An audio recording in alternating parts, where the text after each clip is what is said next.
প্রয়াত প্রাক্তন মুখ্যমন্ত্রী বুদ্ধদেব ভট্টাচার্য ৮০ বছর বয়স হয়েছিল তার। বালিগঞ্জে পাম অ্যাভিনিউ এর বাড়িতে প্রয়াত হয়েছেন তিনি।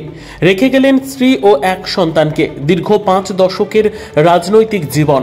প্রথমে কাশীপুর বেলগাছিয়া কেন্দ্রের বিধায়ক ছিলেন তিনি। এরপর ১৯৮৭ সালে যাদবপুর কেন্দ্র থেকে ভোটে দাঁড়ান।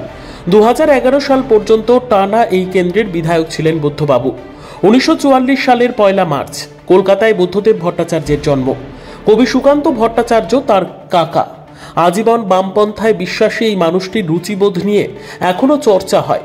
রাজনীতির পাশাপাশি সাহিত্য চর্চাতেও সমান আগ্রহ ছিল বুদ্ধবাবুর। শৈলেন্দ্র সরকার বিদ্যালয় থেকে স্কুল জীবন শেষ করে প্রেসিডেন্সি কলেজে বাংলা সাহিত্য নিয়ে পড়াশোনা করেন। এরপর সরকারি স্কুলে শিক্ষকতা করতেন। ১৯৬৬ সালে সিপিএম এর প্রাথমিক সদস্য পদ নেন বুদ্ধদেব ভট্টাচার্য। ১৯৭২ সালে সিপিএম এর রাজ্য কমিটির সদস্য হিসেবে নির্বাচিত হন।